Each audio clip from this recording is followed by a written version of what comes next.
नमस्कार, स्वागत है आप सभी का एफएम न्यूज में। मैं हूं आपके साथ सुनील चौहान। काशीराम की जयंती पर लखनऊ में कांग्रेस ने सामाजिक परिवर्तन दिवस के रूप में विशेष कार्यक्रम आयोजित किया। इस दौरान राहुल गांधी के नेतृत्व में दलित राजनीति पर कांग्रेस की नई रणनीति के संकेत दिए गए, जिसके बाद राजनीतिक गलियारों ने इसे उत्तर प्रदेश की बदलती दलित राजनीति से जोड़कर देखा जा रहा है, जिसे लेकर एफएम न्यूज के संवाददाता अमरेंद्र प्रताप सिंह ने वरिष्ठ पत्रकारों से खास बातचीत की। खबर ट्रेंड लाइव के विशेष प्रोग्राम तिरछा खूंटा में आपका स्वागत है। खूंटा दरअसल हदबंदी का प्रतीक है। खूंटे में बंधा रहता है व्यक्ति, एक सीमा होती है, उसी में रहना है।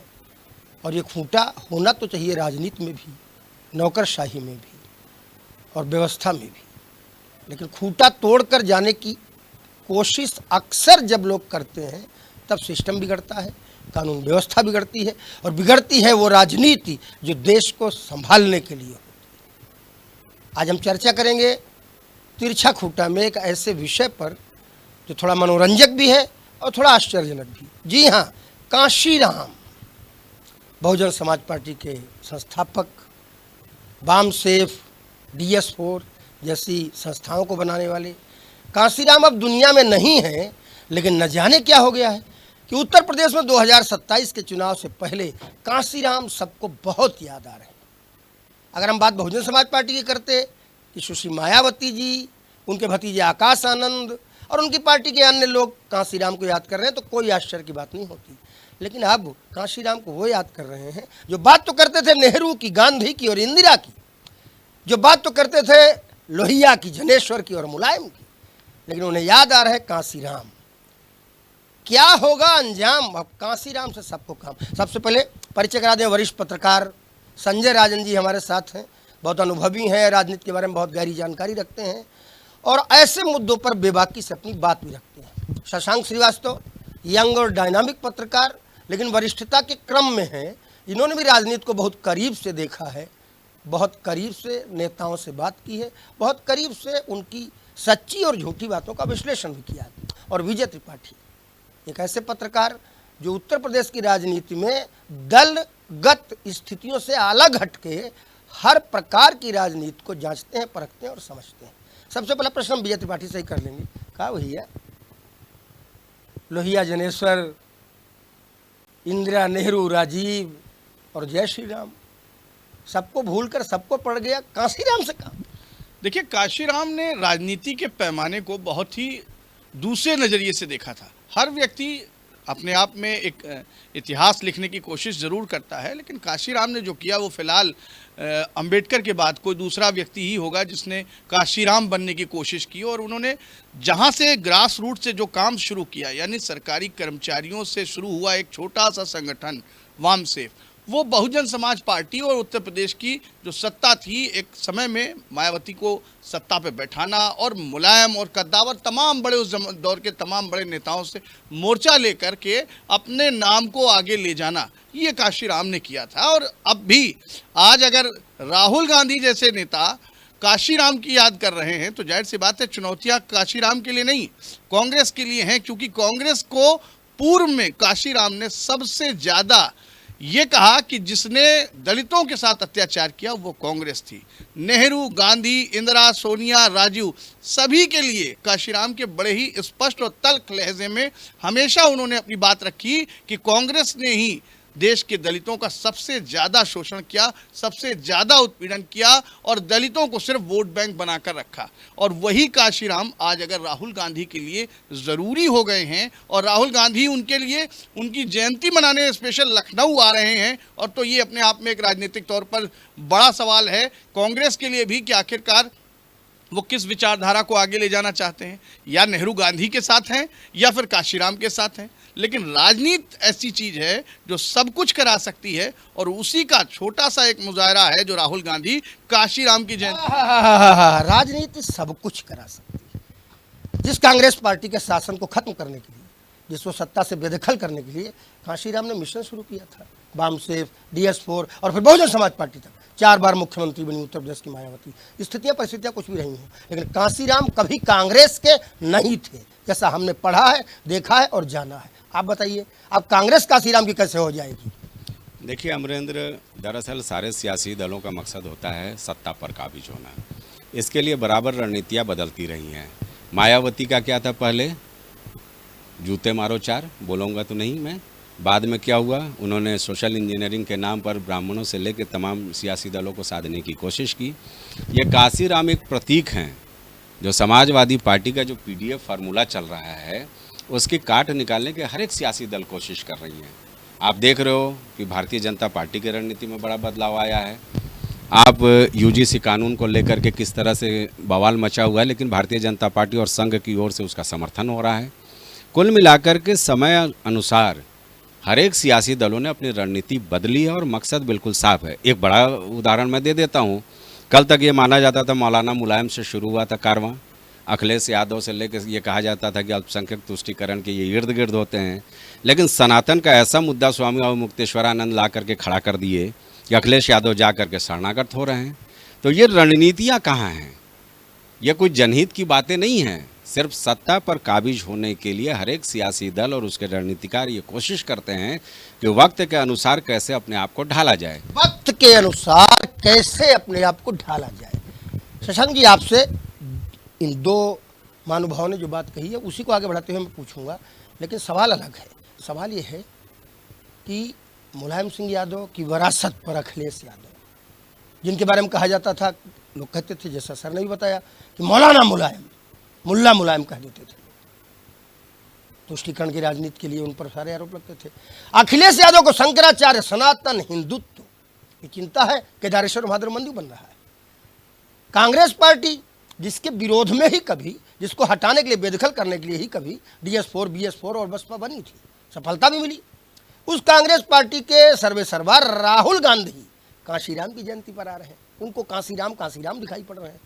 और भारतीय जनता पार्टी, जिसके लिए कहा जाता था कि वो ठाकुर बाभन बनिया की पार्टी है, सवर्णों की पार्टी है, वो यूजीसी लेकर आती है। और इतने बवाल के बावजूद अभी तक यूजीसी वाला मामला उनके पाले में है। तो क्या राजनीति बदल रही है या दल बदल रही है? देखिए, साफ तौर पे अमरीन जी, जैसे पहले अभी हमारे जो पूर्व वक्ता थे दोनों ही लोग, विजय त्रिपाठी जी और आदरणीय संजय राजन जी ने जो बात कही, पूरी तरीके से उस बात से इत्तेफाक आप भी रखेंगे, हम भी रखेंगे और जो लोग दर्शक देख रहे हैं वो भी रखेंगे। क्योंकि वर्तमान परिवेश में काशीराम जी को याद करना वो डिमांड है, वक्त की मांग है। यानी जातीय समीकरण के आधार पर उत्तर प्रदेश में चुनाव होता है। उत्तर प्रदेश में अब जातीय जनगणना, जातीय जो समीकरण है, उसको लेकर के आज सबसे बड़ी डिमांड जो हो गई है वह अनुसूचित जाति जनजाति की हो गई है। तो साफ तौर पर कहना गलत नहीं होगा, काशीराम किसके हैं। हर आदमी, हर एक दल अपने तरीके से, अपने अंदाज से काशीराम को अपना बनाने में लगा है, वोट बैंक की राजनीति को इस्तेमाल करने में लगा है। और राहुल गांधी के इस दौरे को अगर विशेषता देखा जाए तो चुनाव 2027 नज़दीक है, जहां एक तरफ भारतीय जनता पार्टी और भारतीय जनता पार्टी के जो मुखिया हैं, देश के प्रधानमंत्री आदरणीय नरेंद्र मोदी जी, जिन्होंने पैर धो करके एक मैसेज साफ किया था कि कोई भी काम छोटा नहीं होता है। राजनीतिक आर्थिक सशक्तिकरण की बात की थी, सामान्यतः इस बात को देखा जा सकता है अमरेंद्र जी, क्योंकि आप इतने वर्षों से पत्रकारिता कर रहे हैं, कि भारतीय जनता पार्टी ने एक बड़ा मैसेज साफ किया है। पूर्ववर्ती सरकारों की बात करें, जहां पर समाजवादी पार्टी उत्तर प्रदेश में कई वर्ष तक यहाँ पे रही है, उन्होंने, जब उनकी सरकार थी तब उन्होंने जो भी काशीराम, मान्यवर काशीराम और जितने भी दलितों के जो मसीहा थे उनके नाम बदलने का काम किया। उसी के फेरबदल करते हुए जब से 10 साल हो गए हैं देश में और उत्तर प्रदेश में, यानी मोदी जी की और योगी जी की सरकार, उन्होंने जो जातीय समीकरण है उनको प्राथमिकता दी है, अनुसूचित जाति जनजाति को प्राथमिकता दी है, बाबा भीमराव अम्बेडकर को प्राथमिकता दी है। बाबा भीमराव अम्बेडकर के नाम से नक्षत्रशालाएँ, बड़े बड़े विश्वविद्यालय, बड़े बड़े शहरों के नाम जो कि परिवर्तन किए गए थे, उन्होंने ये बता दिया। मैसेज साफ है। आज लड़ाई ये नहीं है कि काशीराम किसके, आज लड़ाई ये है कि काशीराम किसके किसके और कौन कितना सच्चा हित ऐसी है। भारतीय जनता पार्टी ने इतनी बड़ी लकीर खींच दी है कि आज बिंदु रखने के लिए राहुल गांधी को मजबूर होकर घुटने पे बैठ करके यहाँ पर आना पड़ा है। चुनावी वर्ष है, चुनावी वर्ष में हर एक राजनीतिक दल अपने अपने आप को काशीराम का नजदीकी बताने में जुटा पड़ा है। चुनावी वर्ष है, वह चुनावी वर्ष। समाजवादी पार्टी को शंकराचार्य सनातन की चिंता, बटुकों की चिंता, चोटी खींची गई।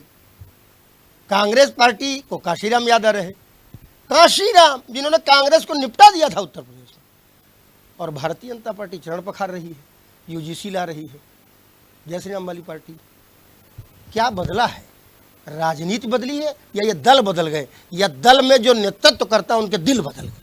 देखिए, कोई नहीं बदला है। सबको अपनी स्थिति पता है और हैसियत पता है राजनीतिक तौर पर, लेकिन ये सब कॉपी कैट हो गए हैं। जैसे अगर कहा जाए कि समाजवादी पार्टी जो बात कहती थी मुलायम के समय में, आज वो नहीं कहती।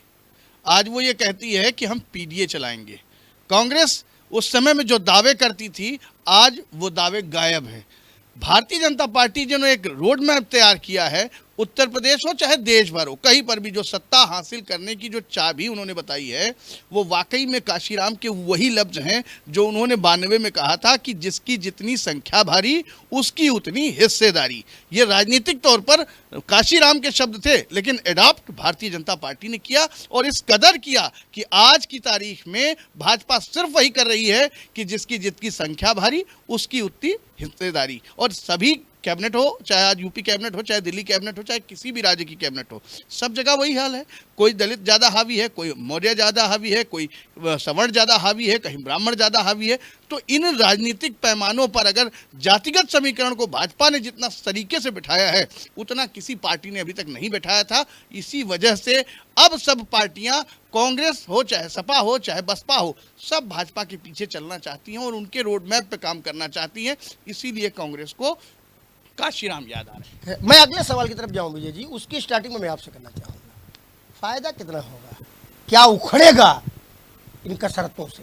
क्या राहुल गांधी काशीराम जी की जयंती के अवसर पर लखनऊ में आके संवाद कार्यक्रम करेंगे, जनसंवाद, उससे कांग्रेस की स्थिति सुधर जाएगी? देखिए, कांग्रेस की स्थिति सुधारने की कोशिश तो है।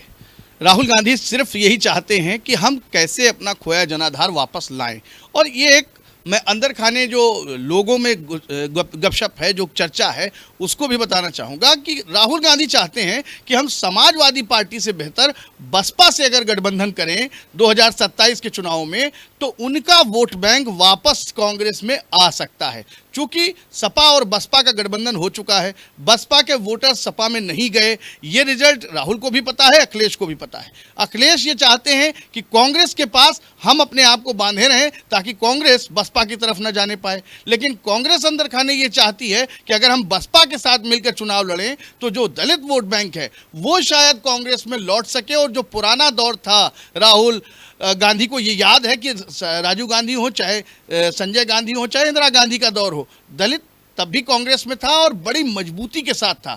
ये एक कोशिश, जो छटपटाहट वोट बैंक की राजनीति के तौर पर दिख रही है, वो कांग्रेस को कहाँ ले? बड़ा सवाल खड़ा कर दिया इन्होंने। संजय राजन जी, हम इससे समीक्षा आपसे चाहें, क्या वाकई आने वाले समय में बहुजन समाज पार्टी और कांग्रेस का गठबंधन हो सकता है, समाजवादी पार्टी और कांग्रेस के गठबंधन को हटा के? देखिए, कांग्रेस की ओर से ये कोशिश की जा रही है। अमरेंद्र, कांग्रेस की क्या स्थिति है यूपी में आप जानते हो, संगठन स्तर पर क्या स्थिति है, हालात सिफर हैं। अभी आपको एक बता दूं, ये जो SIR चल रहा था, चुनाव आयोग ने जो कांग्रेस कार्यालय की ओर से भेजे गए ABLO की सूची थी, उसमें से 80% लोग ऐसे थे जिनका कि नंबर ही गलत था और उनका नाम गलत था। आप सोच सकते हो कि कांग्रेस के संगठन के स्तर पर क्या स्थिति है। मैं इस पर नहीं जाना चाहूँगा, मैं बार बार यही बोल रहा हूँ। आपको याद होगा, देश के प्रधानमंत्री बने नरेंद्र मोदी, पहली बार लखनऊ आए, कहाँ गए सबसे पहले? अमरेंद्र जी याद होगा, अंबेडकर जयंती पर सबसे पहले गए वो कलश पूजन करने के लिए जो विधानसभा के सामने है। तो ये परिस्थितियाँ होती हैं कि आपको क्या कुछ हासिल करना है। संघ ने क्या OBC को लेकर के जो UGC में व्यवस्था दी है, ये क्या यूं ही हो गया है? किसी भी राज्य में अगर OBC मतदाताओं की संख्या आप देखेंगे तो सवर्णों से करीब करीब मान करके चलिए कि 25 मारामारी वोट की राजनीति पूरी तरह से, क्योंकि सियासी दलों के लिए भाई चाणक्य ने कहा है कि सियासी दलों, चाणक्य ने कहा साम दाम दंड भेद, साम दाम दंड भेद, कितना काम आएगा ये साम दाम दंड भेद? राहुल गांधी अगर काशीराम जयंती आज मना रहे हैं तो इससे कांग्रेस पार्टी के प्रति दलितों में भरोसा उत्पन्न हो जाएगा, या फिर बसपा से गठबंधन करेंगे तभी कुछ निकले? देखिए, साफ तौर पे आपको अमरीन जी मालूम है कि वोटर जो होता है बहुत ही सजग होता है। कि आप एक बात समझ लीजिए, कहावत पुरानी कही गई है कि जब से गरीब की थाली में पुलाव आ गया समझ लो चुनाव आ गया। तो साफ तौर पर अगर बात कर ले, प्रधानमंत्री नरेंद्र मोदी जो आज ये काम राहुल गांधी जी कर रहे हैं, प्रधानमंत्री नरेंद्र मोदी ने देश में सरकार बनने के बाद जो भी अंबेडकर के नाम के पंच तीर्थ स्थल थे उनको स्थल घोषित किया। उसके बाद में डाक टिकट जारी किया बाबा भीमराव अंबेडकर के नाम का। तीसरी सबसे बड़ी बात जो है वो भीम ऐप लॉन्च किया। तो अभी कांग्रेस को बहुत कुछ सीखने की जरूरत है, बहुत कुछ करना पड़ेगा, क्योंकि पिछले चुनावी वर्षों में आप विगत वर्षों को देख ले, कभी नहीं याद आई, लेकिन चुनावी वर्ष 2027 को लेकर सबसे बड़ी जो चिंता है वो ये है कि कैसे पिछड़ों को, यानी जो पीडीएफ फार्मूले पे समाजवादी पार्टी चिंता पर जता रही, वो भी काम करना चाह रही है, कांग्रेस वो भी काम करना चाह रही है। इससे पहले क्यों नहीं काशीराम की याद आई, इससे पहले क्यों पिछड़े और दलितों की याद नहीं आई? साफ बताता है कि कहीं ना कहीं राजनीतिक चिंता है, चुनावी चिंता है, वोटर्स की चिंता है, कैसे इसे अपना बनाए इसकी चिंता है। जबकि भारतीय जनता पार्टी हमेशा चुनावी मोड पर रहती है। देश के प्रधानमंत्री और उत्तर प्रदेश के मुख्यमंत्री योगी आदित्यनाथ लगातार बूथ स्तर पर संगठन की बैठकों के माध्यम से इस बात को साफ कर चुके हैं